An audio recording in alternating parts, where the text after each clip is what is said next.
आज हम product innovation and process के बारे में डिस्कस करेंगे। मैं आपको 8-10 एग्जांपल लूंगा जिससे ये कंसेप्ट पूरे तरीके से क्लियर हो जाएगा।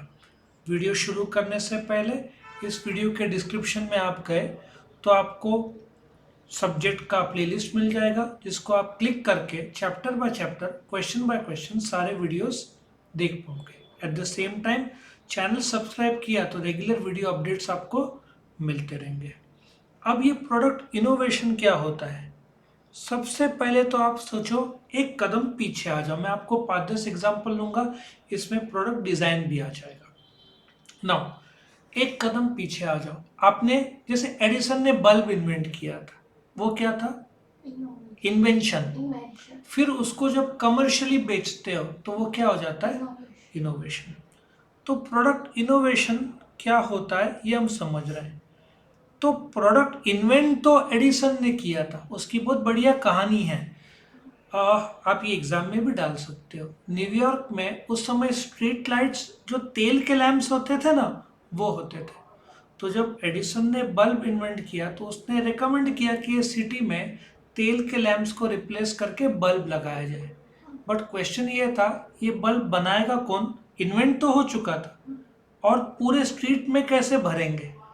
तो एडिसन ने एक कंपनी शुरू की थी। कंपनी का क्या नाम था? एडिसन इल्यूमिनेटिंग कंपनी, जिसने आगे चलकर, ये करीबन 150-200 साल, 150 पौने 200 साल पुरानी कहानी है, 1850s की कहानी है। तो उन्होंने ये जो बल्ब्स को इंट्रोड्यूस किया था। गुड, जब आप इंट्रोड्यूस करते हैं आपका इनोवेशन फॉर कमर्शियल सेल, उसको क्या बोलते हैं? इनोवेशन। फर्क समझा? इन्वेंट उन्होंने बल्ब किया, फिर एडिसन इल्यूमिनेटिंग कंपनी के जरिया मार्केट में क्या बेचा? बल्ब इंट्रोड्यूस किया। प्रोडक्ट जो है इनोवेशन, इससे नए प्रोडक्ट्स भी आते हैं और new use for existing products भी आते हैं। कैसे होता है? आप टोटली नए प्रोडक्ट लॉन्च करो, या जैसे कि टाटा का वो 1 लाख की कार कौन सी थी, छोटी सी नैनो, उसको और कोई अवतार में उन्होंने लॉन्च किया। एग्जिस्टिंग वैसे तो बंद कर दिया टाटा ने नैनो, लेकिन वे भी वापस से नैनो नाम रखा बट अलग रूप में लॉन्च कर दिया। तो वो भी है, नए यूजेस आए। सो प्रोडक्ट और सर्विस पे एक फर्क है। प्रोडक्ट टेंजिबल होता है, सर्विस इनटेंजिबल होता है। ठीक है? सर्विस, जैसे आप ब्यूटी पार्लर जा रहे हो, प्रोडक्ट सर्विस दे रहे प्रोवाइडर और लेने वाला एक साथ होता है, जबकि प्रोडक्ट बनाया आज कल बेचा तो दोनों दिन अलग भी हो सकता है। ठीक है? प्रोडक्ट टेंजिबल होता है, सर्विस इनटेंजिबल होता है। तो जब हम प्रोडक्ट का एनाटॉमी की बात करते हैं, एप्पल आईफोन ले लो, उसमें कोर बेनिफिट्स क्या दे रहा है? जैसे कि आपका एप्पल आईफोन कॉल के लिए, मैसेज के लिए, वीडियो के लिए, फोटोग्राफ के लिए क्या होगा? रिकॉर्ड होगा। और उसमें टेंजिबल स्पेसिफिकेशन क्या है? मोबाइल का साइज क्या है, ठीक है, उसका शेप क्या है, कलर क्या है, ये आ जाएगा। और उसके अंदर augmented features, after sales service क्या है, लोग कैसे परसीव करते हैं, ये आपको बोलते हैं ना, एक प्रोडक्ट का एनाटॉमी मतलब डिज़ाइन आ जाएगा, कैसे लोग परसीव करते हैं, उसका यूज़ आएगा, कैरेक्टरिस्टिक्स आ जाएगा। तो प्रोडक्ट इनोवेशन क्या है? आप एक नया प्रोडक्ट इंट्रोड्यूस कर रहे हैं मार्केट में, जिसके यूसेज भविष्य में लोगों को होगा। ये आज इंट्रोड्यूस किया तो आज से यूज होना शुरू हो जाएगा। उसमें कंपोनेंट आएगा, सॉफ्टवेयर आएगा, डिजाइन आएगा, यूजर फ्रेंडलीनेस आएगा, फंक्शनैलिटी आएगा। ऐप रहा तो फंक्शनैलिटी की बात करते हैं, प्रोडक्ट आएगा तो उसका डिजाइन, कलर, साइज, शेप, है ना, यूज आएगा। तो आप प्रोडक्ट जब लॉन्च करते हो इनोवेट करके, इन्वेंट तो हो चुका है, अब इनोवेट करके जब आप मार्केट में लॉन्च हो रहे हैं तो उसके पहले क्या आएगा? डिजाइन आएगा। The first step immediately after accepting the concept of the product is product design. So जब आप प्रोडक्ट को एक्सेप्ट करते हो, ठीक है, कि ये प्रोडक्ट चल सकता है, तो आप प्रोडक्ट डिजाइन में ध्यान दोगे। ठीक है? The product design direct impact होता है सिलेक्शन में। मैं आपको एक एग्जांपल देता हूँ। जो एक ज़माने में ब्लैकबेरी फ़ोन हुआ करते थे, वर्ल्ड का बोलते ना आधे से ज़्यादा फ़ोन्स ब्लैकबेरी थे, बट उसमें बटन्स थे। सो उस समय कीपैड होता था, लोग बटन रहते थे। एप्पल ने जब आईफोन लाया वो स्क्रीन बेस्ड था, बटन बेस्ड नहीं था। ब्लैकबेरी को लगा कि एप्पल कॉम्पिटिटर है ही नहीं। उनको क्या पता था कि एप्पल ने पूरा डायमेंशन भी चेंज कर दिया है। सो जब आप ये लॉन्च करते हो, ब्लैकबेरी आज बंद हो गया, एप्पल चालू है। अब दूसरी बात, एप्पल पूरा सारे के सारे फोन बनाता था चाइना में। 7-8 साल पहले वो इंडिया में आया। 1%, 100% में से 1% इंडिया में बनता था, 99% चाइना में बनता था। एप्पल खुद नहीं बनाता है, एक कंपनी है फॉक्सकॉन जो एप्पल के नाम पर फ़ोन बनाती है। तो उन्होंने इंडिया में प्रोडक्शन बढ़ाया क्योंकि कोविड के बाद उन्होंने पाया कि चाइना में प्रॉब्लम्स, और अमेरिका और चाइना के वैसे भी संबंध अच्छे नहीं हैं। तो ये परसेंटेज बढ़ के 7% हो गया, 93% चाइना में। अब 20-25% इंडिया में बन रहा है और सिर्फ 75-80% चाइना में। उसमें भी जो प्रोमैक्स है वो इंडिया में बनता नहीं था क्योंकि उसको जो है ना process, material, plant, layout, skilled man power, इतने साल प्रोमैक्स उन्होंने बनाया नहीं। बट ये नवंबर से प्रोमैक्स भी इंडिया में बनना शुरू हो गया क्योंकि उन लोगों ने process, material flow, layout, location सब सेट कर दिया। इंडिया का मेजोरिटी इलेक्ट्रॉनिक्स तमिलनाडु में बनता है, 20%, क्योंकि majority engineer south India. India में 30,000 आईफोन दिन में बनते हैं। 3 कंपनीज बनाती है, फॉक्सकॉन, विस्ट्रॉन, पेगाट्रॉन। विस्ट्रॉन को टाटाज ने खरीद लिया था, पेगाट्रॉन का भी कुछ हिस्सा टाटाज अभी खरीद रहे हैं। सो प्रोडक्ट डिज़ाइन एक, या तो आप नया तरीके से बनाओ, जैसे महिंद्रा ने अभी 6 जो है ना नवी कार 6E जो भी नाम से इलेक्ट्रिक व्हीकल लॉन्च किया, या आप एग्जिस्टिंग जैसे नेक्सॉन गाड़ी में कुछ मॉडिफिकेशन किया टाटाज ने, ठीक है, वो भी एक चलता है। सो एक प्रोडक्ट डिज़ाइन ऐसा है जो प्रोडक्ट आसानी से मैन्युफैक्चर हो। और ये प्रोडक्ट डिज़ाइन जैसे कार का फ्रॉम स्क्रैच, शून्य से लॉन्चिंग तक, इट टेक्स 3 इयर्स। कितना साल लगता है? 3 इयर्स। फिर पेटेंट कराना पड़ता है। अमेरिका में पेटेंट मतलब दूसरे लोग कॉपी ना करें, 2 साल लगता है पेटेंट। इंडिया को 3 साल लगता है। और एक साल में चाइना में 8 लाख पेटेंट्स होते हैं, इंडिया में 80,000 होते हैं। लेकिन इंडिया का पेटेंट्स बढ़ रहा है लगातार। 6G और जो आर्टिफिशियल इंटेलिजेंस में इंडिया बहुत आगे, उसमें भी रिलायंस बहुत आगे पेटेंट्स, क्योंकि भविष्य में यही है, आर्टिफिशियल इंटेलिजेंस 6G इसका ही होने वाला है। सो प्रोडक्ट डिज़ाइन का जो चेंज है बहुत डिफ़िकल्ट है क्योंकि आप पूरा बोलते हैं ना ढांचा ही चेंज कर रहे हो। इसलिए तो हिंदुस्तान एम्बेसडर ने 1950 को लॉन्च हुई थी हिंदुस्तान एम्बेसडर।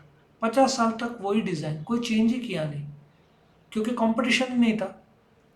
गवर्नमेंट के लोग यूज़ करते थे, कलकत्ता में टैक्सी के रूप में यूज़ होते थे। लंबी कार में कॉन्टेसा था, छोटी कार में मारुति 800, तो उसका एक दबदबा था मारुति एम्बेसडर का। 1991 लिबरलाइजेशन के बाद में फोर्ड और मर्सिडीज सब आए तो ये कम्पीट नहीं कर पाए, कंपनी बंद हो गई। आया समझ में? हिंदुस्तान कलकत्ता बेस्ड कंपनी थी। सो डिज़ाइनिंग में आपको प्रोडक्ट का फंक्शंस, वेट, अभी देखो लैपटॉप्स के वजन कैसे कम होते गए, पहले कैसे वजन ज़्यादा थे, लाइट वेट, एल्यूमिनियम सब यूज़ करते करते करते। सो आपको यूसेज भी देखना पड़ेगा, डिज़ाइन, साइज, शेप, कौन यूज़ कर रहा है, कैसे यूज़ कर रहा है। पहले कैसे आईफोन गिरे तो ख़राब हो जाते थे, आजकल एल्यूमिनियम बेस्ड आते हैं, एरोप्लेन ग्रेड एल्यूमिनियम यूज़ करते हैं वो लोग, तो गिरा तो भी कुछ नहीं होता है फ़ोन को। क्योंकि पहले कांच टूट जाना, मोबाइल ख़राब हो जाना, हज़ारों का खर्चा होता था, अभी नहीं होता है क्योंकि ख़राब नहीं होते। सो आप प्रोडक्ट डिज़ाइन चेंज क्यों करना चाहते हो? क्योंकि कस्टमर मांग रहा है। जैसे रोल्स रॉयस में आप डिज़ाइन मतलब इंटीरियर जैसे चाहते हो वैसे आप कर सकते हो, अंदर का डिज़ाइन आप अपने हिसाब से कर सकते हो। आप एडिंग फंक्शंस और फीचर्स जोड़ सकते हो। अभी फोल्डेबल में डिटैचेबल भी आ गया तो आप नए उसमें कैरेक्टरिस्टिक्स जोड़ सकते हो। एग्जिस्टिंग सेल उससे बढ़ता है। जैसे आईपॉड लॉन्च किया तभी वॉकमैन बड़ा आता था, आईपॉड छोटा सा एक स्टिक टाइप था, उसका सेल कितना बढ़ गया था क्योंकि जेब में कैरी करना इजी था। और उसका मार्केटिंग भी बहुत अच्छा किया था स्टीव जॉब ने। 1000 jobs in your pocket, jeans का जो जेब है उसका छोटा सा जेब रहता है ना, उसमें फिट हो सकता था। तो एक बड़ा कंसेप्ट उन्होंने लाया। मैन्युफैक्चरिंग देखो, कोई भी प्रोडक्ट डिज़ाइन तो आप कर लोगे लेकिन मैन्युफैक्चरिंग में तो बैठना चाहिए ना। तो आपको मैन्युफैक्चरिंग जो मशीन्स है उसके हिसाब से आपको भी जोड़ना है। नया मार्केट आपको मिलता है एक नया, जैसे टाटास का मार्केट शेयर ठीक ठाक था, जैसे इलेक्ट्रिक व्हीकल का सेल बढ़ा, टाटा का नेक्सॉन ऑलरेडी था तो टाटा को इलेक्ट्रिक गाड़ी में नंबर 1 तो इंडिया में टाटा जी है। फिर आपको स्टैंडर्डाइजेशन करना है ताकि आप कंपटीशन को फेस कर सके। At the same time product life cycle क्या होता है, अब हीरो, उस समय हीरो और होंडा का जॉइंट वेंचर था, फिर अलग हो गए। हीरो होंडा स्प्लेंडर था, हर प्रोडक्ट का एक बोलते हैं ना जन्म और मृत्यु रहता है। तो स्प्लेंडर का लाइफ बढ़ाने के लिए उन लोगों ने स्प्लेंडर प्लस लॉन्च किया, उसमें मॉडिफाई किया, कुछ न कुछ जोड़ते गए। तो स्प्लेंडर प्लस एक प्रकार का जो लाइफ है, मारुति 800 कैसे बंद हो गया, फिर ऑल्टो सक्सेसफुल हुआ। तो हर प्रोडक्ट का एक लाइफ साइकिल रहता है, एक समय बाद वो बंद हो जाता है। बंद क्योंकि आपको बदलना पड़ता है। तो बदलते गए तो वो लोग प्लस नाम डालते हैं, कुछ और नाम डालते हैं। तो इस या सुपर स्प्लेंडर नाम डाला जिससे पब्लिक का इमेज चेंज हो सके, क्योंकि वही गाड़ी 20 साल 30 साल के ऊपर नहीं चलता है, फिर आपको नयापन लाना पड़ता है। सो जो आप स्टेप्स करते हो प्रोडक्ट इनोवेशन के लिए, वो क्या करते हो, आपको आइडिया आता है प्रोडक्ट का। जैसे एप्पल इंक, आईपॉड तो लॉन्च हो गया, ठीक है, MP3 तो लॉन्च कर दिया था। हम्म, बोलते ना एप्पल ने वेट किया, वक्त जैसे बदल रहा है। अब मैकबुक एयर, अब उसमें भी फोल्डेबल आईफोन, फोल्डेबल सैमसंग के आ रहा है। S25 अल्ट्रा लॉन्च करेगा अगले महीने जनवरी में। तो एप्पल को भी आज नहीं तो कल मार्केट चेंज हो रहा है, फोल्डेबल फोन्स का जमाना आ रहा है एप्पल को भी। लेकिन इसका बेस्ट एग्जांपल है इलेक्ट्रिक व्हीकल्स, सबने लॉन्च कर दिया, टोयोटा ने देखा, मारुति ने देखा मार्केट के, अब दोनों के 2025 में लॉन्च होंगे। टू व्हीलर में देखो, ओला नंबर 1 पे था, अभी तो 4th में चला गया प्रॉब्लम्स की वजह से। एथर था, हीरो था, TVS था, और भी बहुत सारे कंपनीज थे। होंडा ने वेट किया, सब ऑब्जर्व किया, और अभी लॉन्च किया ना 10-15 दिन पहले, होंडा 102 का माइलेज देने वाली है। सो होंडा भी उतरा, लेकिन आइडिया जनरेशन उनके पास था, बट वेट किया, फिर मोबिलाइज किया, फिर एडवोकेसी एंड स्क्रीनिंग। अब कैसे होते हैं, आपके पास 5 या 10 डिज़ाइन रहेगा, फिर आपको मार्केट देखकर, आपके मशीन्स देखकर, अवेलेबिलिटी ऑफ रॉ मटेरियल्स देखकर, कस्टमर बेस देखकर, डोमेस्टिक या एक्सपोर्ट सब देख के आप स्क्रीन करोगे, चलो ये काम का नहीं, ये काम का है, तो स्क्रीनिंग करोगे। उसके बाद एक्सपेरिमेंट करोगे। जैसे अमेजन, अमेजन ने ग्रॉसरी डिलीवरी सर्विस लॉन्च किया था। अब ये भी जाने दो, अमेजन वर्ल्ड का सबसे बड़ा रिटेलर है। मैं इंडियन एग्जांपल लेता हूँ। इंडिया में अभी 10 मिनट्स डिलीवरी जेप्टो हो गया, स्विगी इंस्टामार्ट जिसको बोल्ट बोलते हैं, और ब्लिंकिट हो गया। ब्लिंकिट का मालिक जोमेटो है। तो फ्लिपकार्ट ने मिनट्स लॉन्च किया था अगस्त में, अभी अमेजन ने लॉन्च किया तेज। लेकिन वो लोग क्या कर रहे हैं, एक्सपेरिमेंट बैंगलोर में लॉन्च हो रहा है। बैंगलोर में सक्सेस होगा तो फिर मुंबई, पुणे, और धीरे धीरे पूरे इंडिया में आ जाएगा। मतलब अभी तो बैंगलोर में एक्सपेरिमेंट कर रहे हैं कैसे रिप्लाई, लेकिन जेप्टो ये लोग सब 10 मिनट्स देते हैं, अमेजन ने 15 मिनट्स का डिलीवरी लॉन्च किया। अच्छा। और फिर कमर्शलाइजेशन वंस बैंगलोर में सक्सेसफुल होता है, जैसे कार्स, वो लोग कार तो आपने बना लिया, लेकिन हिमालय में ठंडी में चलेगा कि नहीं, -डिग्री में चलेगा कि नहीं, 45 डिग्री में चलेगा कि नहीं, ऐसे एक्सपेरिमेंट करते हैं। पेट्रोल डीजल की कार, तो वो जब आपने लॉन्च किया तो वो लोग हिमालय साइड चलाएंगे, कैसे रिस्पॉन्ड करती है गाड़ी। फिर जैसे कुछ उबड़ खाबड़ खड्डों में गाड़ी कैसे रिस्पॉन्ड करती है। नहीं तो कुछ प्रॉब्लम डिज़ाइन के टाइम तो अच्छा है, लेकिन जब चलते हैं पत्थरों में तो प्रॉब्लम आ रहा है। तो ये लोग गाड़ियाँ अलग अलग टेस्ट ट्रैक्स में चलाते हैं, पहाड़ी में चलाते हैं, नदी के आजू बाजू चलाते हैं, अच्छे रास्ते, कंक्रीट रास्ते, खराब रास्ते, डांबर के रास्ते। केरला साइड मतलब गर्मी, चेन्नई में गर्म रहता है तो वहाँ पे तो गाड़ी कैसे रिस्पॉन्ड कर रही है देखना पड़ता है। फिर डिफ्यूजन एंड इम्प्लीमेंटेशन, डिफ्यूजन कैसे कि इंटरनेट ऑडियंस कैसे अडॉप्ट करना शुरू करती है, ठीक है ना, एक प्रकार का रिलेशनशिप है जिसके थ्रू आपने लॉन्च किया, इम्प्लीमेंट किया, अडॉप्ट किया। तो इस प्रकार से आप प्रोडक्ट का इनोवेशन करते हैं और उसका डिज़ाइन करते हैं, which ultimately leads to commercial introduction to the market, और फिर कमर्शलाइजेशन होता है। धीरे धीरे होता है, एक झटके में नहीं होता है, बट ये एक प्रोसेस के थ्रू हो जाते हैं। इसको प्रोडक्ट इनोवेशन और प्रोसेस बोलते हैं। आपको वीडियो पसंद है तो लाइक करना, फ्रेंड्स के साथ शेयर करना, और चैनल को सब्सक्राइब करना। Thank you for watching.